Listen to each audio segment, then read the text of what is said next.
Olá, pessoal! Nós faremos agora a correção do simulado referente ao conteúdo Concepções teórico-metodológicas da geografia e seu ensino. Primeira questão. A geografia crítica, que ganhou força no Brasil a partir da década de 1970, surgiu como uma resposta às limitações das abordagens tradicionais da disciplina. Em um contexto marcado por intensas desigualdades sociais, urbanização excludente e concentração de poder econômico, essa vertente geográfica propõe uma nova forma de compreender o espaço. Considerando essas características, qual das alternativas expressa com mais precisão o principal objetivo da geografia crítica? Analisando aqui as opções, nós temos como opção correta a letra C, né, pessoal? Essa alternativa está correta, porque ela está expressando com clareza o propósito central da geografia crítica, que é compreender o espaço como sendo produto das relações sociais. Ou seja, pessoal, como um reflexo das dinâmicas econômicas, políticas e culturais que estruturam a sociedade. Essa corrente vai romper com a visão tradicional, que tratava o espaço como algo estático, neutro, algo apenas descritivo. Inspirada por correntes como o marxismo e a dialética materialista, a geografia crítica considera que o espaço é socialmente produzido, ou seja, ele reflete os interesses, os conflitos e as disputas entre diferentes grupos sociais. No caso do Brasil, essa geografia crítica passou a ser fundamental para denunciar as desigualdades socioespaciais, como a segregação urbana, a marginalização de periferias e a concentração fundiária. Milton Santos, um dos principais expoentes da geografia crítica aqui no Brasil, afirmava que o espaço geográfico é, simultaneamente, produto e condição das relações sociais, carregado de intencionalidades. A partir dessa perspectiva, a geografia crítica não se limita à mera observação do espaço. Ela busca compreender os processos que o produzem, com foco na transformação da realidade. A alternativa A está falsa porque ela reflete uma visão naturalista ou fisicalista que é típica da geografia tradicional e acaba separando natureza e sociedade e trata os fenômenos físicos de forma isolada, né? A geografia crítica rejeita essa fragmentação e vai buscar uma análise integrada do espaço social. A B também está falsa, né? A proposta de exaltar o território como símbolo de identidade nacional está mais associada à geopolítica clássica ou à geografia escolar tradicional, muitas vezes usada para reforçar discursos ideológicos ou patrióticos. A D também está incorreta, né? O positivismo, base da geografia tradicional do século XIX e início do século XX, valorizava a descrição objetiva e quantitativa dos fenômenos. A geografia crítica rompe com essa visão, questionando a suposta neutralidade científica e vai propor uma visão engajada e transformadora. Então, pessoal, a geografia crítica entende o espaço como sendo uma construção social, denuncia as desigualdades e as injustiças territoriais, valoriza o papel dos sujeitos sociais na produção do espaço e propõe um conhecimento ativo, transformador e politicamente comprometido com a justiça social, tá bom? Segunda questão. No contexto da renovação do pensamento geográfico no Brasil, especialmente a partir das décadas de 1970 e 1980, alguns autores passaram a questionar a neutralidade científica da geografia tradicional e propuseram uma abordagem mais crítica, voltada à análise das contradições sociais expressas no espaço.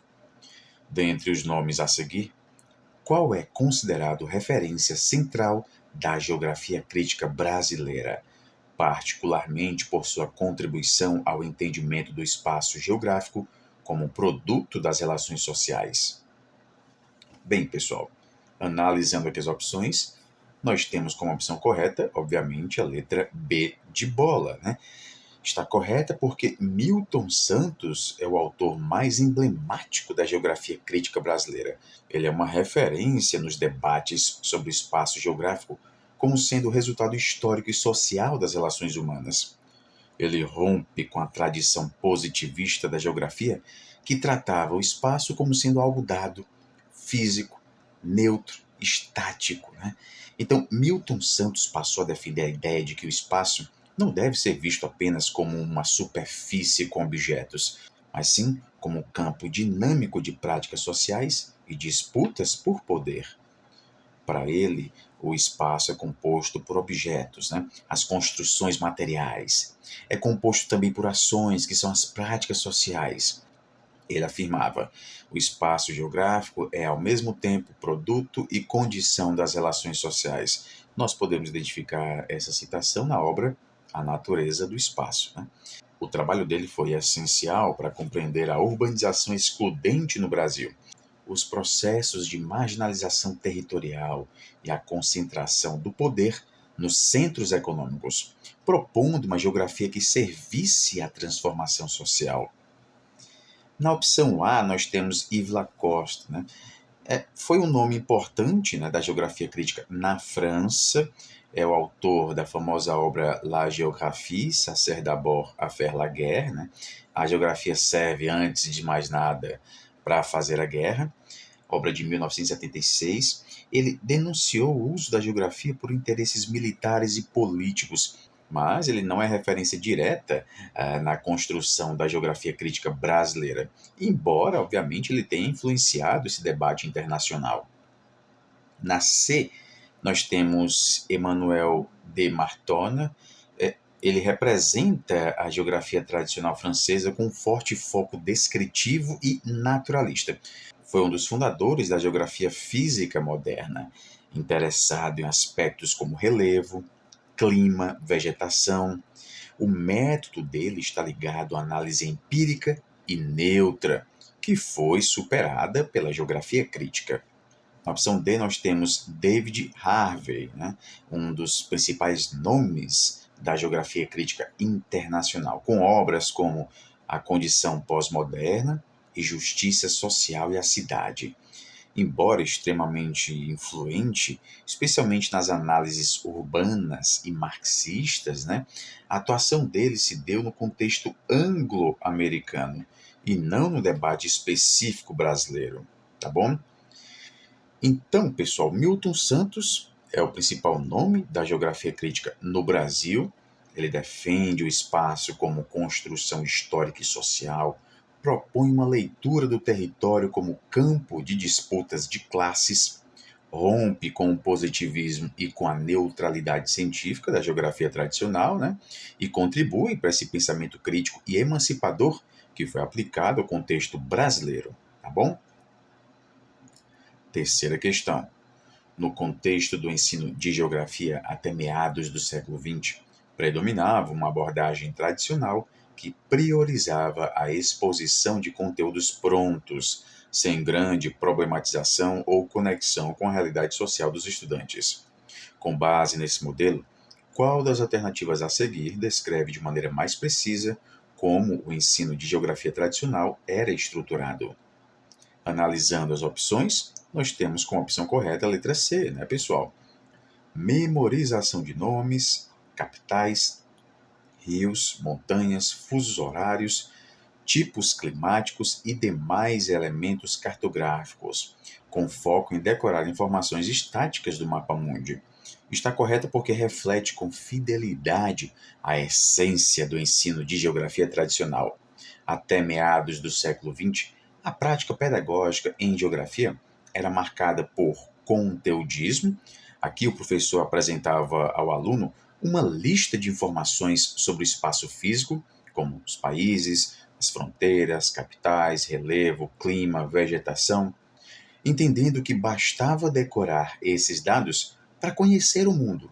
Havia também a aula meramente expositiva e unilateral. O método baseava-se em quadros negros ou livros didáticos com pouca ou nenhuma abertura para questionamentos, debates ou análise das relações entre sociedade e natureza. Essa geografia também era marcada pela ênfase em mapas e atlas. Mapas murais, atlas geográficos e mapa mundi eram as principais ferramentas, muitas vezes usados com exercícios de localização de países ou continentes.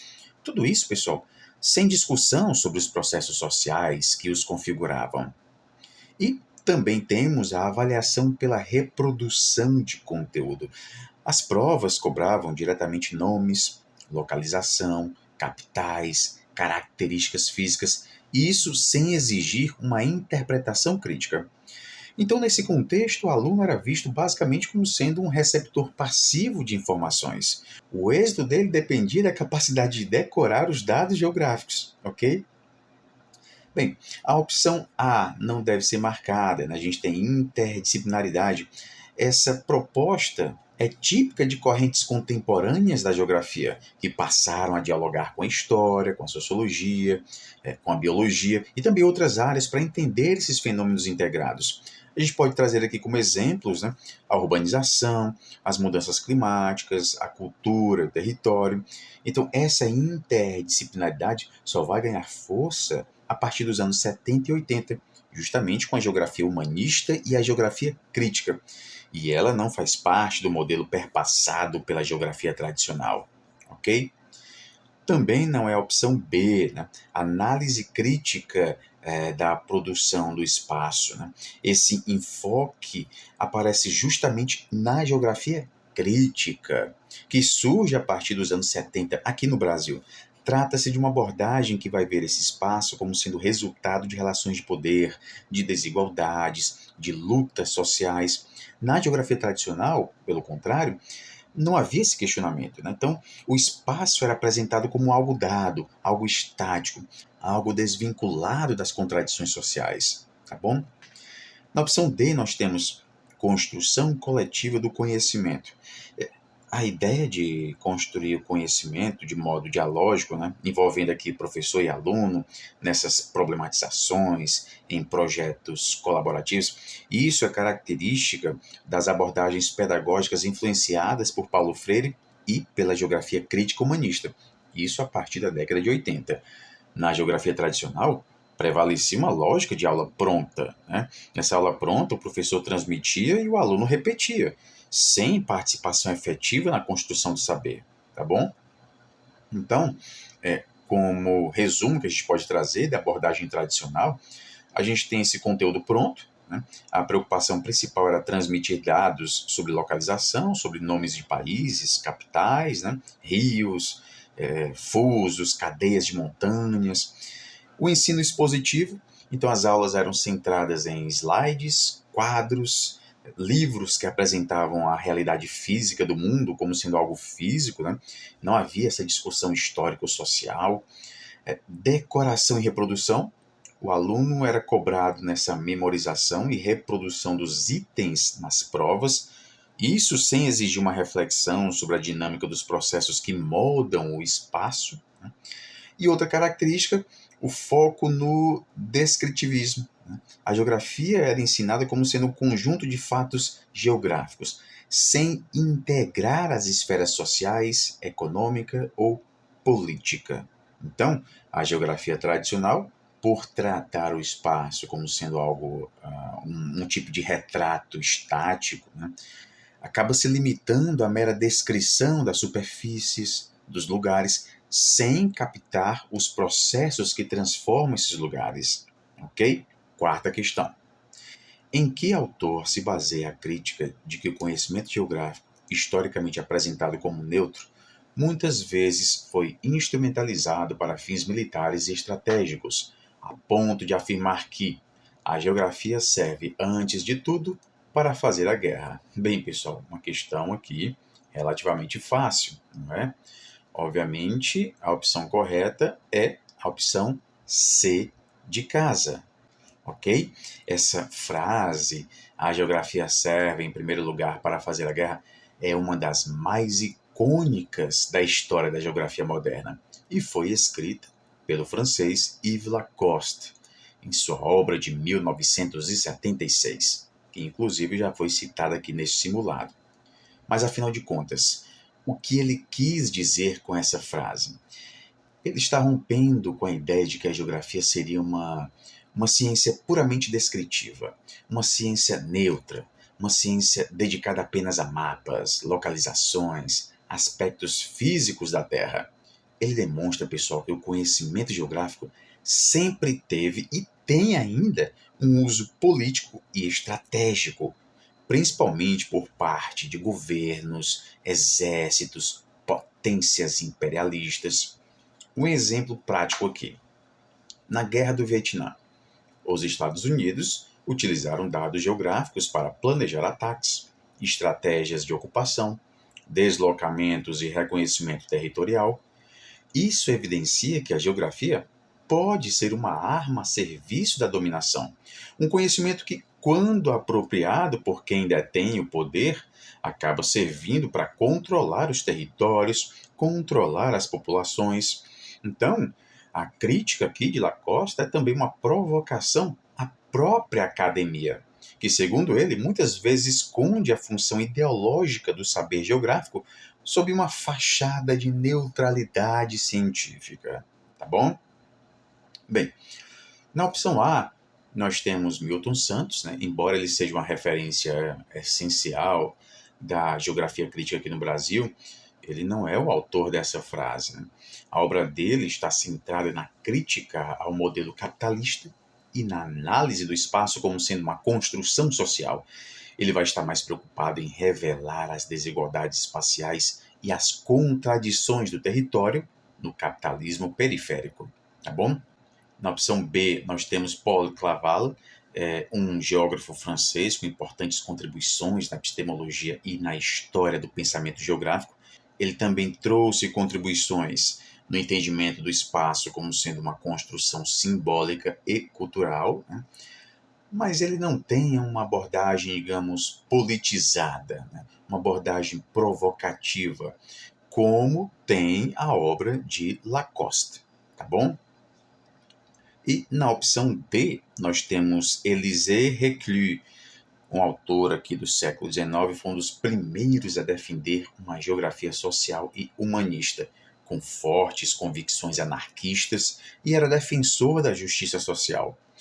Mas o foco dele era outro, né? Ele não denunciava o uso militar da geografia, como fez Lacoste no século XX, tá bom?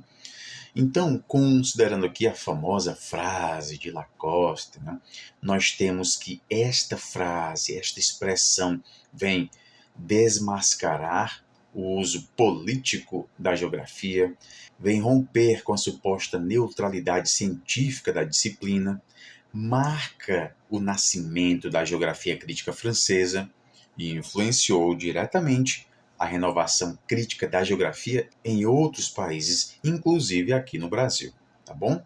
Uma frase muito interessante que ele nos traz, né? A geografia que se ensina nas escolas é muitas vezes uma geografia inofensiva, quando, na verdade, ela sempre esteve a serviço de interesses estratégicos, ok? J'ai travaillé tout seul, sans le contact avec ce groupe d'étudiants, 6 ou 7. Et je reviens de Martinique après un mois avec le texte qui correspond à ce que sera la géographie. Ça sert d'abord à faire la guerre. Évidemment, je pense à ce que j'ai fait au Vietnam, mais à bien d'autres choses. Donc, le livre va paraître. François Maspero, au début, est effarouché par ce titre. La géographie, ça sert d'abord à faire la guerre. Il m'a dit, tu ne vas pas écrire ça. Ben, je lui ai dit, si, c'est un titre. Bon, bien. Et ça a été un titre d'un retentissement qui m'a absolument sidéré. Longtemps, j'ai cru que je ne servais à rien. Et au Vietnam, je me suis rendu compte que mon premier travail d'étudiant, qui ne m'avait pas plu du tout d'ailleurs, d'étudier une levée naturelle d'un fleuve qui avait une charge alluviale considérable au Maroc, loin de Sebou, j'avais fait ça un peu en me disant, bon, il faut que je le fasse, bon, comme ça, allait prendre au Vietnam une importance considérable. Donc, la géographie a une importance considérable. Et c'est pas parce qu'on parle, et je m'en félicite, de plus en plus de géopolitique, qu'il faut abandonner la réflexion géographique.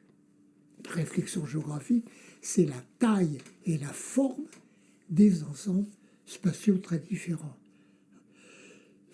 Aussi bien des ensembles géologiques, des ensembles climatiques, des ensembles religieux, etc. Tout ça se mélange, hein, s'entrecroise si c'est de le même ordre de grandeur, et si c'est des ordres de grandeur différents, milliers de kilomètres ou dizaines de milliers de kilomètres, se superposent. Je pense que, si vous voulez, il y a un élément nouveau qui joue, c'est le fait qu'on ait des moyens d'observation qui nous permettent de combiner tout ça. L'aviation et les satellites nous donnent une vision pour les satellites d'ensembles spatiaux de premier ordre ou de deuxième ordre ou troisième ordre, et ainsi de suite. Quinta questão. Qual geógrafo propôs a concepção de espaço geográfico como um conjunto indissociável de sistemas de objetos e de sistemas de ações, enfatizando a inseparabilidade entre a materialidade do espaço e as práticas sociais que o constituem? Analisando aqui as opções, né, nós temos como opção correta, opção B de bola, né, pessoal? A definição do espaço como sendo um conjunto indissociável de sistemas de objetos e de sistemas de ações é um dos conceitos centrais na obra de Milton Santos, especialmente no livro A Natureza do Espaço. Essa concepção é um marco na geografia crítica e dialética brasileira. Vamos aqui tentar entender um pouco sobre esse conceito, né? Esse sistema de objetos. Quando Milton Santos fala de sistema de objetos, ele está fazendo referência à infraestrutura material do espaço, como as ruas, os edifícios, as redes de transporte, as tecnologias. É aquilo que nós podemos ver, aquilo que nós podemos tocar. Já sistema de ações são as práticas sociais, são os usos, os fluxos, as decisões, os hábitos, as relações humanas que atuam sobre os objetos. O ponto essencial aqui da proposta de Milton Santos é justamente a indissociabilidade entre essas duas dimensões. Ele vai mostrar que os objetos não existem no vazio, eles são ativados, são controlados e transformados pelas ações humanas. E essas ações humanas também são moldadas pelos objetos. Temos aqui, obviamente, uma relação dialética, né, pessoal? Um exemplo. Pense aqui em uma rodovia. Essa rodovia, como sendo aqui o objeto, né, só faz sentido se ela for utilizada, concordam?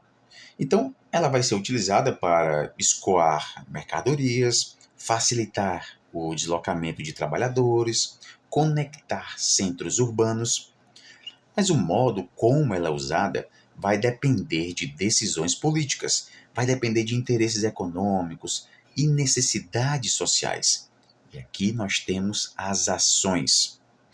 Então, o espaço geográfico é uma totalidade concreta, em que materialidade e sociedade se entrelaçam, tá bom? E por que compreender isso é importante? Porque essa visão, pessoal, está rompendo com o pensamento fragmentado, o pensamento tecnicista da geografia tradicional. Para essa geografia tradicional, a gente tinha justamente a separação entre esses aspectos físicos e humanos. Então, Milton Santos vai oferecer essa visão totalizante e crítica, uma visão adequada para a gente entender o espaço como sendo uma expressão das contradições do capitalismo, especialmente nas periferias do mundo globalizado, tá bom? Na opção A, nós temos David Harvey, né? Ele é um autor marxista, né? Um autor muito importante na geografia crítica mundial, né?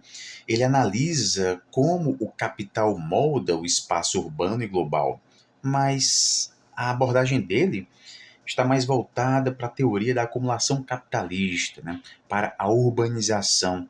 E ele não é o formulador dessa definição específica, né? De sistemas de objetos e ações, ok?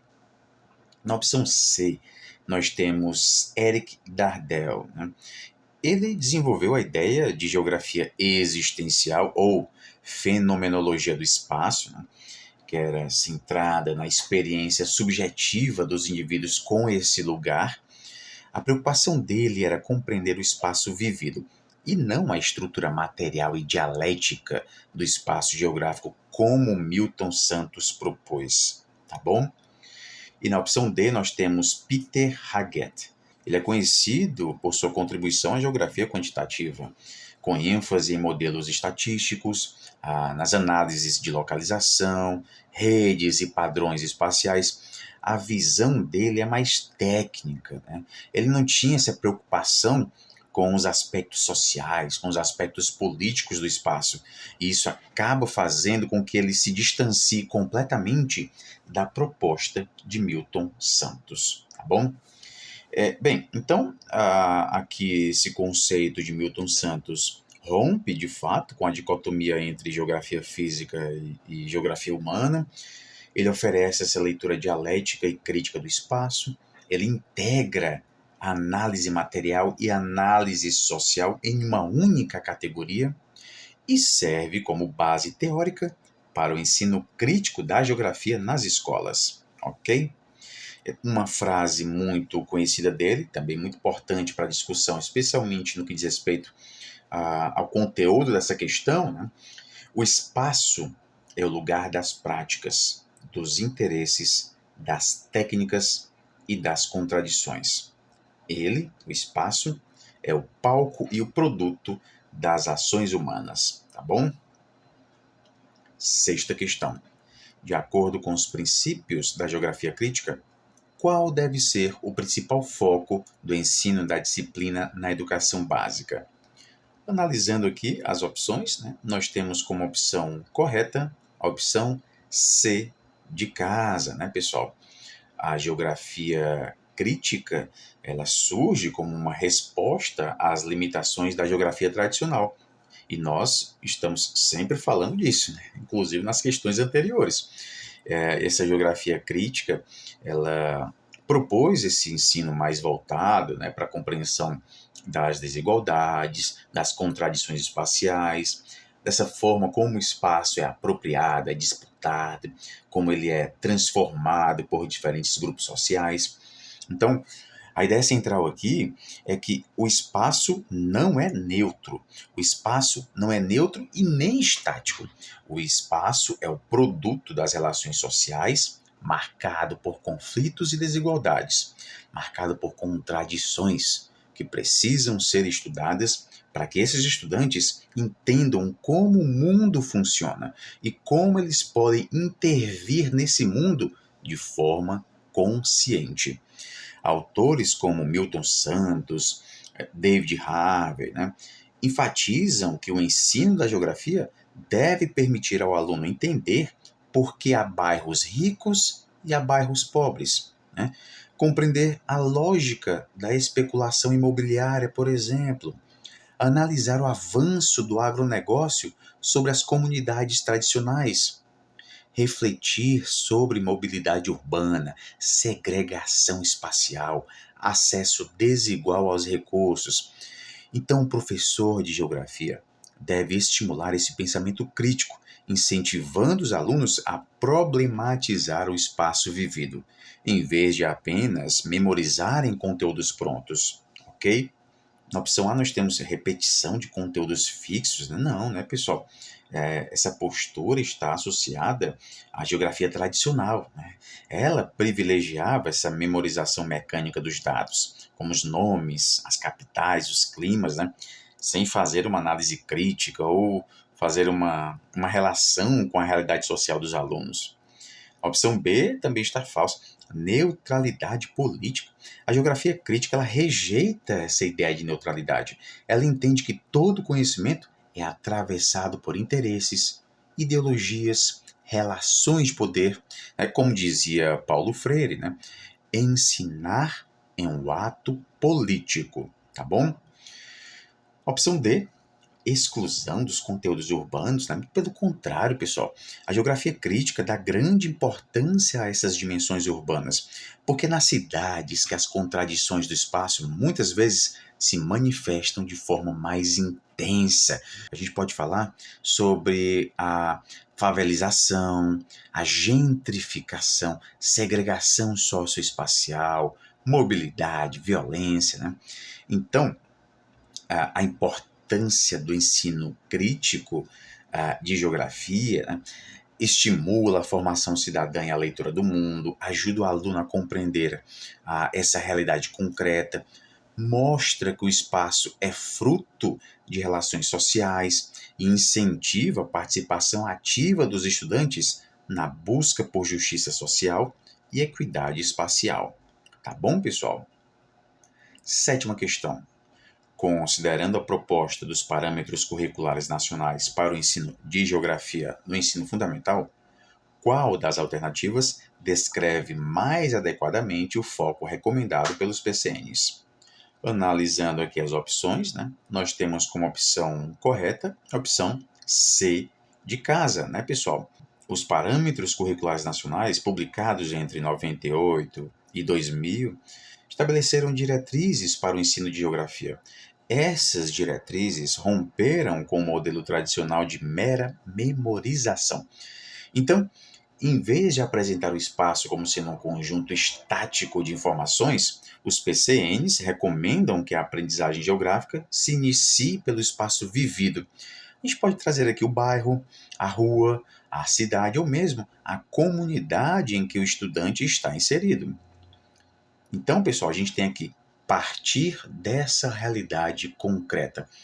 Antes de a gente avançar para conteúdos mais amplos, né, antes de a gente falar sobre Brasil, América, o aluno deve observar e interpretar o mundo onde ele vive. Como se dá a distribuição de áreas residenciais? Como se dá a distribuição das áreas de lazer? Por que certas regiões do bairro têm serviços públicos como esgoto, iluminação, transporte, enquanto que outras regiões não têm isso? Como as pessoas interagem com esse meio ambiente? Como elas interagem com as praças, com os rios, com as áreas verdes? Em relação a essa contextualização e significado, em vez de a gente decorar nomes de rios, decorar nomes de capitais, né, sem entender o seu sentido, é importante que o estudante relacione o conhecimento geográfico ao contexto social. Ele pode analisar as desigualdades espaciais, como a favelização versus os bairros nobres. Ele pode perceber como as decisões políticas e econômicas influenciam o uso do solo no entorno da sua casa, por exemplo. Pode desenvolver um olhar crítico sobre projetos urbanísticos, a expansão do comércio, os problemas ambientais locais. Em relação a essa construção do conhecimento como sendo um processo ativo, né? O aluno aqui não é um receptor passivo de dados, ele é um sujeito que questiona, que investiga, que compara realidades. Ele registra combinações de uso do solo e propõe soluções para problemas locais. Ele participa de discussões sobre mobilidade urbana, né? Falta de infraestrutura. Ele amplia o entendimento gradualmente para escalas regionais e globais, mantendo esse vínculo com aquilo que ele já conheceu no espaço mais próximo. Ok, pessoal? A opção A está falsa. Ensino conteudista, né? Isso é característico da geografia tradicional, porque esse modelo acaba valorizando a transmissão de informações formações isoladas, né? Os nomes de países, nomes dos rios, né? E isso sem uma discussão sobre o sentido social ou econômico desses dados. E os PCNs criticam essa abordagem, né? Porque acaba gerando um ensino descontextualizado. Aqui o estudante não consegue relacionar o conteúdo geográfico, né, à sua própria realidade. A opção B também está falsa, né? A valorização da geografia física isoladamente, né, embora relevo, clima, vegetação, né, sejam componentes importantes, não se nega isso, os PCNs defendem a integração entre natureza e sociedade. Então, estudar geografia de forma fragmentada, sem perceber como fatores naturais interagem com processos sociais, isso contradiz a proposta dos PCNs, ok? E a opção D também está falsa, né? Memorização de mapas e capitais. Esse método também está associado ao ensino mecânico expositivo. Mapas e capitais permanecem como recursos, mas devem ser instrumentos para uma compreensão de processos e não apenas objetos de uma, de uma mera decoreba. Os PCNs querem que o aluno utilize o mapa para interpretar fluxos de população, redes de transporte, distribuição de serviços e desigualdades, e não meramente para apontar uma localização. Ok, pessoal? Então, para os PCNs, né, a geografia não deve ser instalada no aluno como sendo um conjunto de nomes, fatos. Né? Ela precisa partir do que esse aluno conhece, daquilo que ele vive, para que faça sentido, para que capacite esse aluno a transformar o seu mundo. Ok? Oitava questão. Sobre a geografia moderna no século XIX, a qual corrente filosófica ela esteve fortemente ligada? Analisando as opções, nós temos como opção correta a opção B, de bola, né, pessoal?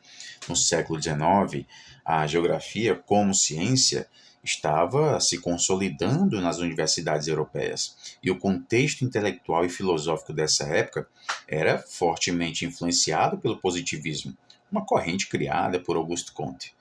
Essa filosofia afirmava que o único conhecimento válido e verdadeiro era aquele fundamentado na observação empírica, na coleta de dados mensuráveis e na busca por leis universais que explicassem os fenômenos naturais e sociais.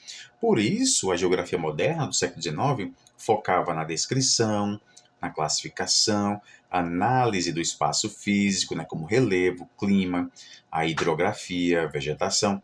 Tudo isso tentando estabelecer leis naturais que governassem a Terra e as suas características. Essa abordagem buscava uma ciência rigorosa, objetiva, uma ciência exata. Isso em contraste, né, com as explicações subjetivas ou filosóficas. Um dos nomes mais emblemáticos desse período é Friedrich Hatzel, que aplicou ideias deterministas, sugerindo que um ambiente físico, a natureza, por exemplo, né, o clima, o território, determinava o desenvolvimento das sociedades humanas. Essa ideia do determinismo geográfico está alinhada ao positivismo, porque trata o espaço como sendo um fator causal direto, quase biológico no comportamento social. Tá bom? Bem, na opção A, nós temos aqui neomarxista, na verdade surge no século XX, especialmente a partir dos anos 70, com autores como David Harvey, né? O neomarxista foca na crítica ao capitalismo e nas desigualdades que são produzidas no espaço social, e não na descrição naturalista. Opção C, nós temos aqui humanista, né, também do século XX, enfatiza essa experiência subjetiva, os sentimentos, as percepções humanas em relação ao espaço. Né? Como representantes famosos, a gente tem Yves Foutuan, que valoriza o espaço vivido e a dimensão cultural do território. E na opção D, fenomenológico, né, que é semelhante ao humanismo, uma corrente filosófica do século XX, que aborda o espaço como sendo uma vivência existencial. Né? E isso está longe do rigor positivista, longe dessa busca por leis gerais do século XIX, tá bom?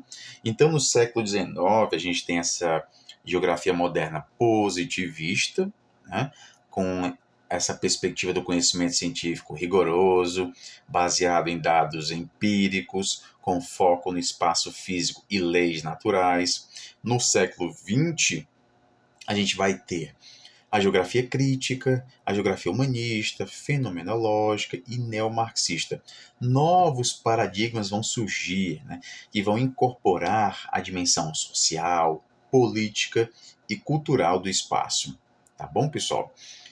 Então, a geografia do século XIX, com esse olhar positivista, ajudou a construir a base científica da disciplina, mas deixou de lado essas complexidades sociais que só seriam conhecidas e estudadas com as novas abordagens do século XX. Nona questão. Sobre a metodologia que articula o conhecimento empírico do aluno com os conceitos científicos da geografia, qual é a correta? Analisando aqui as opções, nós temos como correta a letra B de bola, né, pessoal? A transposição didática é um conceito central para o ensino de geografia e também de outras disciplinas. Essa transposição foi desenvolvida por Yves Chevalard, um pesquisador francês da didática.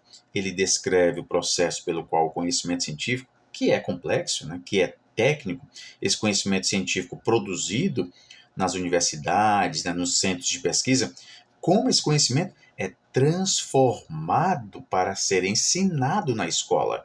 É aí que a gente tem essa transposição didática da academia para a escola. Então, na prática, isso significa pegar os conhecimentos.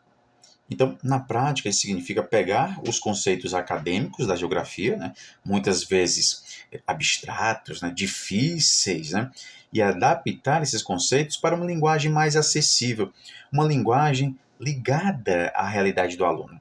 É importante que essa adaptação não distorça e nem empobreça o conteúdo, mas que conecte o saber científico com o conhecimento empírico que o aluno já possui, aquilo que ele percebe no seu cotidiano, no seu bairro, na cidade, na vida social. Por exemplo, o aluno pode conhecer a experiência de enchentes no seu bairro, né? E aqui a gente tem esse conhecimento empírico. A partir desse conhecimento empírico, o professor pode usar a transposição didática para trabalhar conceitos como bacia hidrográfica, ocupação do solo, urbanização, ajudando o aluno a entender de forma científica aquilo que está acontecendo, né, na prática, tá bom? Pois bem, na opção A está incorreta, a gente tem essa referência ao ensino tecnicista, né? Na verdade, o ensino tecnicista é uma forma de ensino tradicional, centrada na memorização, na repetição mecânica, sem relacionar o conteúdo com a experiência dos alunos e não promove a articulação entre conhecimento empírico e científico, tá bom? Na opção C, a gente tem a avaliação formativa. A avaliação formativa se refere a um processo de avaliação contínua, né? Essa avaliação contínua vai acompanhando o aprendizado do aluno, dando feedback, né, para ele melhorar o seu desempenho, né? Apesar de a avaliação formativa ser importante, né, ela não diz respeito diretamente à adaptação do conhecimento para o ensino, tá bom? A opção D, nós temos doutrinação ideológica, é um termo usado de forma pejorativa, né, para indicar um ensino que impõe uma visão política ou mesmo ideológica sem espaço para crítica, né. Já a transposição didática, ela busca promover uma compreensão crítica e contextualizada. A transposição didática não vai trazer essa doutrinação, tá bom? Então, a transposição didática, ela pode ser vista aqui como sendo uma ponte, né? Uma ponte muito importante, que permite que a geografia e qualquer outro conhecimento científico, a gente fala aqui de geografia, mas a gente pode fazer referência a outra disciplina, né? Que esse conteúdo, que esse conhecimento seja acessível, né? Que seja relevante para os alunos, integrando o saber que eles já possuem com os conceitos acadêmicos, facilitando essa aprendizagem crítica, essa aprendizagem significativa, tá bom? 10ª questão. A abordagem que valoriza a percepção, a experiência e os sentimentos em relação ao espaço é típica da geografia, opção C, né, pessoal? Geografia humanista, né? Então, essa questão aqui está tocando no aspecto da geografia que muitas vezes fica meio esquecido, né? Mas é muito importante essa relação emocional e subjetiva das pessoas com o espaço. Então, essa geografia humanista, essa abordagem da geografia, surgiu principalmente na segunda metade do século XX e trouxe uma mudança interessante no jeito de pensar o espaço. Até então, muito da geografia estava focada em analisar o espaço de forma objetiva, quase como um cientista natural estudando um fenômeno físico, né, com mapas, dados, estatísticas. A abordagem positivista e a quantitativa, por exemplo, focavam mais em medir, em classificar, buscar leis gerais sobre o espaço. Mas a geografia humanista, ela veio para dizer que isso não é suficiente. Ela defende que o espaço não é só um lugar físico, mas também um espaço vivido, um espaço carregado de percepções, de experiências, de emoções, né? Então, o espaço ganha aqui um significado porque as pessoas se relacionam com esse espaço, se relacionam de forma pessoal, de forma afetiva, de forma cultural. Pensa, por exemplo, no lugar onde você nasceu, aquele parque onde você brincava, a praça onde você encontrou os amigos, né? A casa da sua família. Para você, esses lugares têm uma carga emocional que não aparece em nenhum mapa, que não aparece em nenhuma estatística. Essa é a visão da geografia humanista. Valorizar o que o espaço significa para cada pessoa. Como esse espaço é vivido, como ele é sentido no cotidiano, tá bom? Autores como Yi-Fu Tuan são referências nesse campo. Ele fala muito sobre a ideia de topofilia, né, que é justamente o amor, o apego que as pessoas desenvolvem pelos lugares onde elas vivem. Isso muda completamente o jeito de entender o espaço, porque passa a incluir o subjetivo, passa a incluir o existencial, tá bom? Obviamente, não vai ser a opção A, positivista, né? Porque foca em dados objetivos, foca na mensuração nas leis naturais, né? E não nas emoções e experiências subjetivas. Também não vai ser a quantitativa, porque ela busca analisar o espaço por meio de modelos matemáticos, né? Modelos estatísticos, né? E não pelo olhar afetivo. E também não vai ser tradicional, né, que é muito ligada à memorização de fatos, nomes, localização, sem necessariamente considerar as relações vividas com o espaço. Né? Então, essa geografia humanista nos lembra que o espaço é muito mais do que um conjunto de elementos físicos ou estatísticos. Ele é também um lugar de memória, de sentimento, de identidade. E isso é essencial para a gente compreender a complexidade das relações humanas com o mundo. É uma abordagem que humaniza a geografia e a torna mais próxima da nossa experiência real, tá bom? E nós finalizamos aqui a primeira parte de correção deste simulado. Bons estudos a todos e até a próxima.